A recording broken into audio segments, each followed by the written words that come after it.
So ECT stand for electroconvulsive therapy. नाम से ही पता पड़ रहा है, इलेक्ट्रो मीन्स करंट,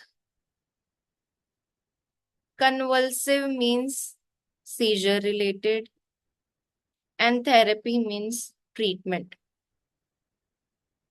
सो जनरली ECT में हम इलेक्ट्रिकल करंट पेशेंट को देते हैं, जिसकी वजह से 30 और 60 सेकंड के लिए पेशेंट में सीजर्स जनरेट होते हैं, and that can lead to stabilising the patient mood. ठीक है। तो ECT प्रोसीजर क्या है, इंटरवेंशन मैनेजमेंट क्या है? We provide electrical current. कहाँ पे देंगे? ब्रेन पे देते हैं। हम ब्रेन में इलेक्ट्रिकल करंट प्रोवाइड करते हैं, जो करंट प्रोवाइड करने के बाद पेशेंट में सीजर जनरेट हो जाते हैं, और वो सीजर कितनी देर के लिए रहते हैं? 30 to 60 सेकेंड्स। एंड वो हेल्प करता है पेशेंट के मूड को स्टेबलाइज करने के लिए। ठीक है। अब ये किन पेशेंट्स को देते हैं? हम डिस्कस कर चुके हैं कि जो डिप्रेशन के पेशेंट है, मूड डिसऑर्डर के पेशेंट है, जिसमें डिप्रेशन आता है, बाइपोलर आता है, मेनिया आता है, अगर वो मेडिकेशन लेने के बाद भी उनमें कोई थेरेप्यूटिक एक्शन शो नहीं कर रहे, वो ठीक नहीं हो रहे, तो लास्ट रिसोर्ट क्या रहता है? ECT। उस पेशेंट को ECT देना पड़ता है। ठीक है। नाउ कम्स टू दी, जो एनक्लेक्स में आपका पॉइंट पूछा जाता है कि ECT के इसको तीन में डिवाइड कर देते हैं। Pre procedure, as a nurse आप क्या करोगे? ड्यूरिंग प्रोसीजर आप किन चीजों का ध्यान रखोगे? एंड आफ्टर प्रोसीजर आप क्या चीज परफॉर्म करोगे? ठीक है। प्री प्रोसीजर में कुछ चीजें आपने ध्यान रखनी है, अभी मैं डिटेल में भी कराऊंगी थोड़ा थोड़ा। अभी पहले आप देखो। फर्स्ट इस पेशेंट को हम NPO रखते हैं 6 to 8 आवर्स पहले, कि जिस पेशेंट की CT होनी है 6 से 8 घंटे पहले उसको कोई भी कुछ भी खाने को नहीं देते, ताकि हम पेशेंट को एस्पिरेट से बचा सकें, एस्पिरेशन रिस्क से बचा सके, ताकि वो सारी चीजें थ्रोट में, ट्रेकिया में ना चला जाए और पेशेंट की डेथ ना हो जाए। So we keep the patient NPO। Second है, हम बिना इनफॉर्म कंसेंट लिए हुए पेशेंट को ECT नहीं देते हैं। इनफॉर्म कंसेंट हम किससे लेंगे? पेशेंट से, प्लस अगर पेशेंट की सिचुएशन बहुत खराब है तो हम पेशेंट के गार्जियन से लेते हैं। थर्ड है, कोई भी एंटी कन्वल्सेंट उसको अगर चल रही है, anti convulsant medication, anti convulsant medication अगर पेशेंट को चल रही है तो वो हम स्टॉप कर देते हैं before giving ECT, such as lithium, lithium valproate, any medication anticonvulsant अगर जो भी है उसको बंद कर देना है। ठीक है। तो ये हो गया प्री प्रोसीजर में। इंट्रा प्रोसीजर में किस चीज की ध्यान रखनी है? कि इंट्रा प्रोसीजर मतलब अभी उसको आप ECT देने वाले हो, तो बिफोर दैट हम क्या करेंगे? मेडिकेशन एडमिनिस्टर करते हैं।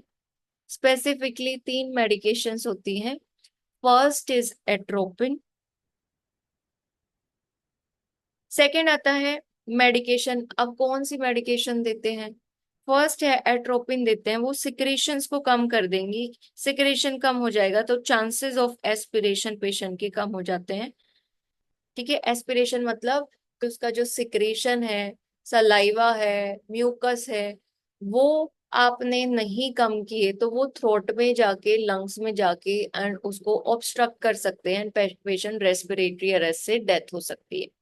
सो एट्रोपिन देते हैं सिक्रीशंस को कम करने के लिए। दूसरी मेडिकेशन देते हैं हम muscle relaxant.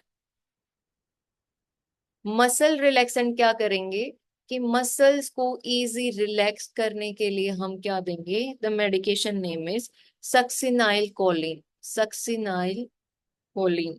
And one another medication is anaesthetic agent. Anaesthetic agent क्या है? कि वो पेशेंट को सिडेट कर देता है, जिसका एग्जाम्पल है प्रोपोफोल, PROPO, एफोल, प्रोपोफोल। सो ये 3 मेडिकेशन हम पेशेंट को देंगे जिससे सिक्रेशंस कम होंगी, एनेस्थेटिक से वो नींद आ जाएगी, उसको अनकॉन्शियस हो जाएगा, एंड मसल रिलैक्सेंट, ताकि जब सीजर में जब पेशेंट की इनवॉलेंट्री मूवमेंट होगी उसको और ज्यादा, अगर वो बॉडी स्टिफ हो गई तो चोट लगने के चांसेस बढ़ जाएंगे, उसको प्रिवेंट करने के लिए हम मसल रिलैक्सेंट देते हैं। तो ये 3 मेडिकेशंस हम देंगे। साथ के साथ इंट्रा प्रोसीजर में आपने किन चीजों का याद रखना है, एयरवे ब्रीदिंग सर्कुलेशन के साथ एयरवे मेंटेन करना है, ऑक्सीजन उसको 100% देना है। ठीक है। बिफोर दैट, जैसे ईसीटी जब आप उसको शॉक दे रहे हो तब ऑक्सीजन नहीं लगाते, कॉम्प्लिकेशन बर्न पेशेंट को कर सकता है। ठीक है। तो before that we give 100% oxygen, ताकि उसकी बॉडी में कोई भी ऑक्सीजन की डेफिशिएंसी ना हो, एंड पल्स ऑक्सीमेट्री से उसका ऑक्सीजन चेक करते रहेंगे। आफ्टर प्रोसीजर में किन चीजों का ध्यान रखना है आपने, कि जैसे ही प्रोसीजर हुआ सेम एबीसी तो हरदम प्रायोरिटी रहेगी रहेगी। पेशेंट को अपने साइड लाइन पोजिशन को प्रोवाइड करनी है, कि जो भी सिक्रीशंस निकल रहा है वो साइड से निकल जाए। ठीक है। Position the patient side line to prevent from aspiration. Patient को बार बार जो मेन फोकस होता है आफ्टर प्रोसीजर का, रीओरिएंट कराना। क्यों? जैसे ही उसका ईसीटी लगेगा, सीजर्स इंड्यूस करोगे, उसके बाद पेशेंट आफ्टर प्रोसीजर कंफ्यूज रहता है, मैं कहाँ हूँ, मैं कहाँ हूँ, विच इज नॉर्मल, वो एबनॉर्मल नहीं है, वो टेम्पररी होता है, थोड़े टाइम के बाद पेशेंट ठीक हो जाता है। सो ड्यूरिंग द कंफ्यूजन से पेशेंट एजिटेट हो सकता है। तो as a nurse your priority intervention to re reorient the patient to time, place, person, कि पेशेंट कहाँ पे है, क्या टाइम हुआ है, एंड कौन उसके सामने है, टाइम प्लेस पर्सन। ठीक है। तो ये हम रीओरिएंट उसको बार बार कराते रहते हैं। एंड क्या एक्सपेक्टेड साइड इफेक्ट है, थोड़े टाइम के लिए कंफ्यूज होना, टेम्परेरी मेमोरी का लॉस होना, that is normal, this is not abnormal. ठीक है। दूसरा कंफ्यूज्ड होना एंड माइल्ड हेडेक, हेडेक देख के कंफ्यूज मत होना, माइल्ड हेडेक नॉर्मल है ईसीटी के बाद। So these are the normal side effect. ये बेसिक बेसिक मैंने बता दिया। अब इसको अगर आप इन डिटेल में समझना चाहते हो, क्योंकि क्वेश्चन आ सकता है पेशेंट का, तो फर्स्ट हम बात कर लेते हैं प्री प्रोसीजर। प्री प्रोसीजर पहला हमने क्या पढ़ा, फर्स्ट प्री प्रोसीजर हम पेशेंट को इनफॉर्म्ड कंसेंट लेंगे, informed consent from guardian, legal guardian. अब एक याद रखना, ये नहीं कि कोई भी उठ के आ गया और उसने आपको परमिशन दे दी, नो, लीगली जो डॉक्यूमेंट में गार्जियन है वो परमिशन दे सकता है और कोई नहीं, लीगल गार्जियन। सेकंड है पेशेंट को 6 से 8 आवर नील पर ओरल रखना है बिफोर उसके। थर्ड, अगर उसको डेंचर्स वगैरह लगे हुए हैं, डेंचर्स है, ज्वेलरी अगर उसने कुछ पहनी हुई है, हियरिंग एड्स, कान में हियरिंग एड्स अगर उसने लगाए हुए हैं, वो सारा सब कुछ हम रिमूव करते हैं, रिमूव ऑल थिंग्स। ठीक है। नेक्स्ट, आपको क्या याद रखना है, कि पेशेंट ईसीटी में जाने से पहले उसका ब्लैडर एम्प्टी होना चाहिए, empty bladder.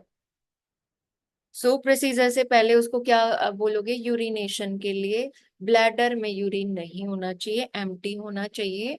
And last, hold the, कौन सी मेडिकेशन, एंटी कन्वल्सेंट, हम उसकी पेशेंट की होल्ड कर देंगे, anti convulsant should be hold.